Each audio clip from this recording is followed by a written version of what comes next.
Hello ஃபோக்ஸ், இப்போ பார்த்தீங்கன்னா காலைல நான் ஃபீட் பண்ண வந்திருக்கேன்.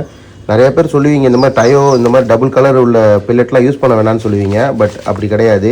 எல்லாமே ஒரே ஃபார்முலாவில் தான் செய்கிறாங்க. எல்லாமே ஒரே கருவாடு டைப் தான். எல்லாம் கருவாடு வச்சு தான் செய்கிறாங்க. அது டயோவாக இருக்கட்டும், இல்லை அது வந்து ஆப்டிமமாக இருக்கட்டும், ஒசாக்காவாக இருக்கட்டும், எல்லாமே ஒரே ஃபார்முலா தான். ஸோ இந்த மாதிரி போடுறதுல ஒன்றும் தப்பு கிடையாது கைஸ். இதுதான் காலகாலமாக உள்ள பிராண்டு தான். இது டயோ வந்து இந்தியாவோட பிராண்டு தான். பட் பேர் மட்டும் கொஞ்சம் ஜப்பனீஸ் மாதிரி இருக்கும். பார்த்தீங்கன்னா ஓகே தான். இது வந்து ஜஸ்ட்டு உங்களுக்கு அஃபோர்டபுள் ப்ரைஸில் இருக்கும். எல்லா கடையிலையும் வச்சுருப்பாங்க. இது ஃபீட் பண்ணலாம்.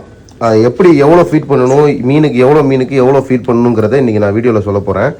பார்த்துங்க, நான் மீன்லாம் காட்டுறேன். இதெல்லாம் நம்மளோட மீன். ஸோ இந்த பாக்ஸில் இவ்வளோ மீன் இருக்குது. ஸோ இந்த பாக்ஸில் நார்மல் மோலி இருக்குது, ப்ளஸ் பேண்டா மோலிலாம் இருக்குது. இதில் பார்த்தீங்கன்னா பலூன் மோலிலாம் இருக்குது. ஸோ இதுக்கு எப்படி ஃபீட் பண்ணணுங்கிறத உங்களுக்கு நான் எவ்வளோ அளவோட குவான்டிட்டி எவ்வளோ போடணும் அப்படிங்கிறத உங்களுக்கு சொல்கிறேன்.